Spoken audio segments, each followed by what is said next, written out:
देखें कि भाई कुछ मैंने पहले भी अर्ज किया है, कुछ लोग पार्टियां ऐसी हैं जो नहीं चाहती हैं कि इस मुल्क में इलेक्शन हो। वाहिद पाकिस्तान पीपल्स पार्टी है जो चाहती है कि इलेक्शन हो फ्री एंड फेयर। बाकी अब अगर कोई सेनेटर या कोई आगे चल के बड़ा बहरान होगा इन्हें, अगर इलेक्शन पोस्टपोन होते हैं तो आपकी मार्च में सेनेट खत्म हो रही है, ये तो और ज़्यादा आईनी बहरान हो जाएगा।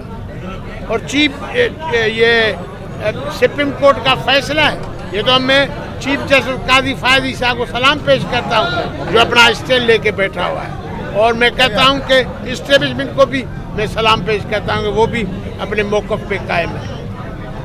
कुछ कुव्वतें हैं उनको भरोसा नहीं है कि शायद हम न जीतें। भाई देखो, मैं अभी कैंडिडेट हूँ, मिसाल मेरा बेटा, हम मैदान में जाएंगे, ये तो नहीं है कि भाई ठीक है मुखालिफ भी जाएंगे हम भी जाएंगे। तो इस तरीके से फ्री एंड फेयर इलेक्शन हो और पार्टी मुल्क के मुफाद में।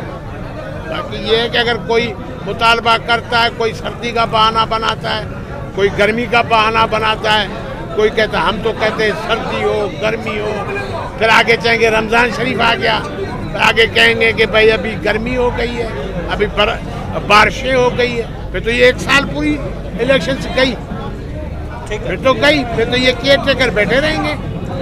वैसे ही साजिशें तो हो रही है इस मुल्क। इस तरीके से सेनेट के अंदर से एक बिल मंजूर किया गया कि इलेक्शन को एक्सटेंशन देने के हवाले से, तो पाकिस्तान पीपल्स पार्टी का वही शुरू से मौके पे कि पाकिस्तान पीपल्स पार्टी हमेशा मासिस की सियासत करती है और 8 फरवरी के हवाले से बिल्कुल पीपल्स पार्टी तैयार है। लेकिन कुछ जो ना मैं समझता हूँ कि हमेशा भगोड़े सियासतदान छोर रास्ते से एक लेवल प्लेइंग फील्ड मांगना चाह रहे हैं, जो कि वो समझ रहे हैं कि हमें बिल्कुल प्लेट के अंदर रख के वज़ीरशिप दी जाए।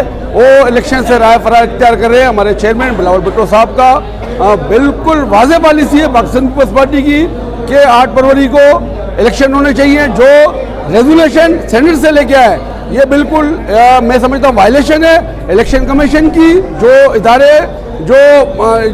है, कानूनी इदारा है इलेक्शन कमीशन, उसने डेट अनाउंस की है। कोई एक उसके लिए कॉन्स्टिट्यूशन अमेंडमेंट की ज़रूरत होती है जो कि नेशनल असेंबली से पास होती है, फिर सेनेट में आती है, नेशनल असेंबली बेस पे डिबेट होती है, फिर सेनेट बेस पे डिबेट होती है। उसके बाद 2/3 मेजॉरिटी के साथ अगर कोई कॉन्स्टिट्यूशन अमेंडमेंट होती है तो उसके बाद वो पॉसिबल है। ये गैर आईनी एक कदम उठाया जा रहा है जो पाकिस्तान पीपल्स पार्टी उसकी भरपूर मजम्मत करती है। हम कहते हैं कि 8 फरवरी को इंशाअल्लाह ताला आप इलेक्शन होने चाहिए। इलेक्शन कमीशन ने डेट दी है जो कि इस मुल्क का आईनी खुदमुख्तार एक इदारा है, उसके डेट के ऊपर होने चाहिए। अदरवाइज पीपल्स पार्टी इस गैर जमहूरी गैर आईनी जो रेजुलेशन लाई गई है उस पर ज़रूर प्रोटेस्ट करेगी। जो पार्टी का पॉलिसी होगा, जो बिलावल साहब का इंशाल्लाह पॉलिसी होगा, हम तमाम के तमाम वर्कर्स पॉलिसी को फॉलो करेंगे। जी भुट्टो जय गरीब।